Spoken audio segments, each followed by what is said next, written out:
In this lesson, I used the Frayer Model with the concept of adaptation for my 8th grade students as a review. Today, we're going to do a Frayer Model on adaptations. Have we talked about adaptations? Yes. We've done some lessons on adaptation, so you should have a pretty good idea of what the word adaptation means and why it is important when we've talked about the geological time scale. Okay. I like that strategy when it comes to vocabulary because it helps you see if they have a good working definition and understanding of the concept. Because they have to come up with their own definition, characteristics, and then examples and non-examples are extremely important because the things that they list as non-examples helps you understand how deep their understanding of the concept is. What I'm going to do is I'm going to give each one of you a paper, and I've got the Frayer Model already on the paper. You're going to fill this out as a group. So each person is going to fill out their own, but you're going to do it as a group.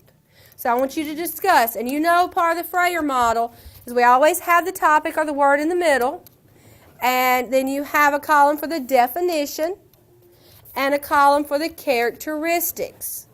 Now, sometimes the definition and the characteristics they can be very similar sometimes.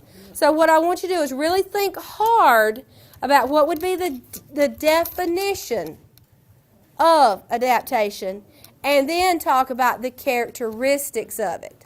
So I want you to think hard about separating those two and not repeating what you wrote for both of them. And then you're going to do examples, and then what's the last block? Non-examples. Okay? All right, the key is for you to talk as a group to get this filled out. Once you get it filled out as a group and everybody agrees on it, then we'll have a class discussion so we can see how each group responded to some of these. All right, do we have any questions? Are we sure? Okay. I used it as a group activity instead of an individual activity, so they had to talk with each other. They had to agree on a definition. They had to agree on all the components of that Frayer Model. After the birds migrate, what would be another one? Hibernate. Warmer weather. Yeah, and then bears hibernate.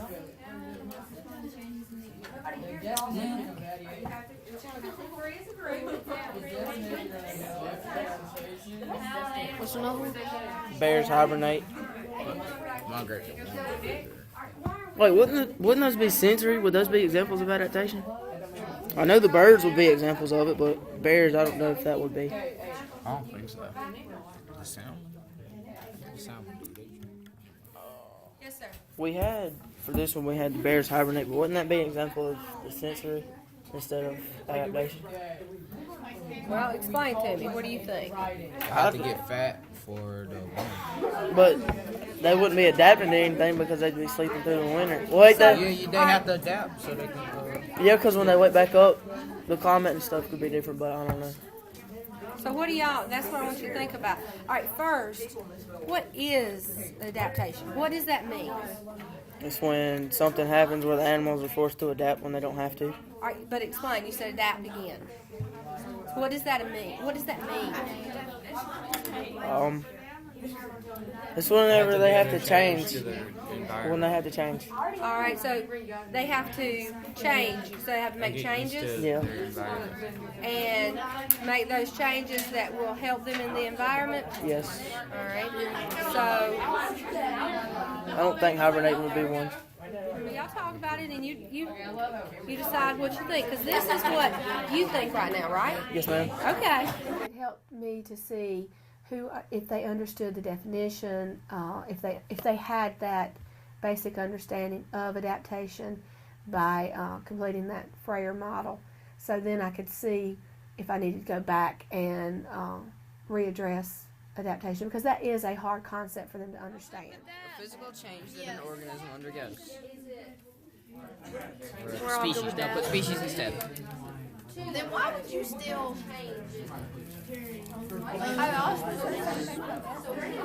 Species. figures. Say a lion eats a certain kind of animal or something, and that animal dies off, and then it has to find something else to eat. So, like, They have to find a different food source. when an animal's prey dies off and he has to find when an animal's prey dies off, he has to find It has to find another food source. yeah. No, we just put like when an animal's food source like dies out, it has to find another food source. That's what I said. Organism. Ooh, I know another non-example. Because if like the bird's going south and the bear's hibernating isn't an example, then it'd be a non-example, right? Yep. Because it's instinct. My example that I've forgotten. Oh, like a animal, a creature, an organism that lives in the ocean. If the ocean starts to go away, it grows legs and lungs. They already have lungs. What? No, they have gills. Right, but those connect to the lungs. What did you say? What'd you I thought the gills say? just filtered the water out. What'd you say? Like, That's why fish can't be up in air. They don't have lungs. It doesn't filter out the water. They breathe through gills. but I thought they had lungs like on in the inside. No, why would they live in water? Then they'd be up there on land flopping around. Fish Well, I don't didn't have know they- lungs. Fish have gills to breathe. I didn't know they breathed with Yeah, their They gills. take in the water. I thought they were Yeah, he lungs thought it inside. filtered out. No, a fish just can't adapt to land. Frog. Oh yeah, frog. That's a water good. and it gets out. No, frog gets one because it lives in the water and then it gets out of the water and it goes back in the water. Yeah, inherited. That's inherited, honey. You inherit that. Example of adaptation. A bird that needs to eat a certain kind of food develops a different beak. So that'd be inherited. No, it's not. It's It's inherited. an adaptation. Like pelicans, That's Darwinian you don't see adaptation. different pelicans walking around with these like big long beaks. They Yeah, have like pelicans all have the same beak, so how is that? It's a Darwinian. I'm telling you. How is that? You're saying that the type of beak is an adaptation. All right, explain. Explain why you say that. What? And I'm questioning you. It doesn't mean wrong or right. You know, I question you. Okay? I want you to defend what you think is right. Change though. It might be born that way, but it don't just change just because of But a different food supply. does an adaptation just happen in one generation? What happens? It takes like years to. That's like saying, Y'all have explained why you think that they're not. Now, Trevor, you explain why you think they are. I didn't say it. The Darwin guy said it. Birds develop different beaks to eat different kinds of foods. So, for food gathering, right? All right. Are y'all listening to what Trevor's saying? All right. use their beaks for food gathering. Food gathering. Is food gathering a type of adaptation? Yeah, because you gotta. It But depends their on like. body doesn't change too. All right. If their food source starts changing over time, what do they have to do? Change. If they don't change over time, Well, what's their going to happen? appearance, but like They're that's gonna what I'm die. saying. Their So, the way how are they they catch gonna it might be change? different. The way they catch the fish might be different, but their beaks are not going to take on some other kind of. Yeah. Humans are taller than they used to be. That's true. All right. And we talked about food. You agreed that food gathering is a type of adaptation. Now, what things go under food gathering? How the food is made. What type of food? So, in order for that type of food, They gotta. are all birds the same? No.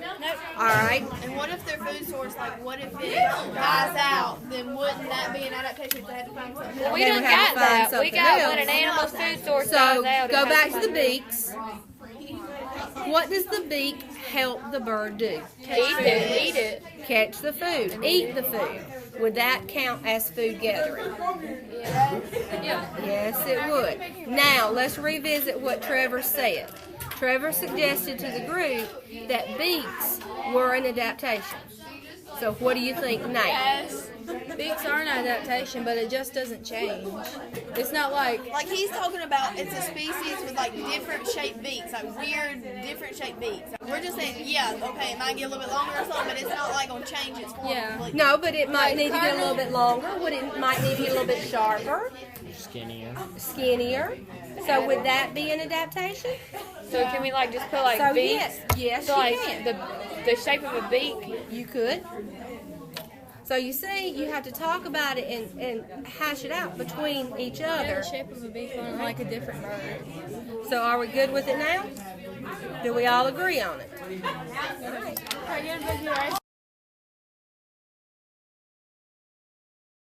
How deep they understood adaptation. I mean, some of them understood it so deeply that it did get into that heated discussion on the difference between instinct and adaptation.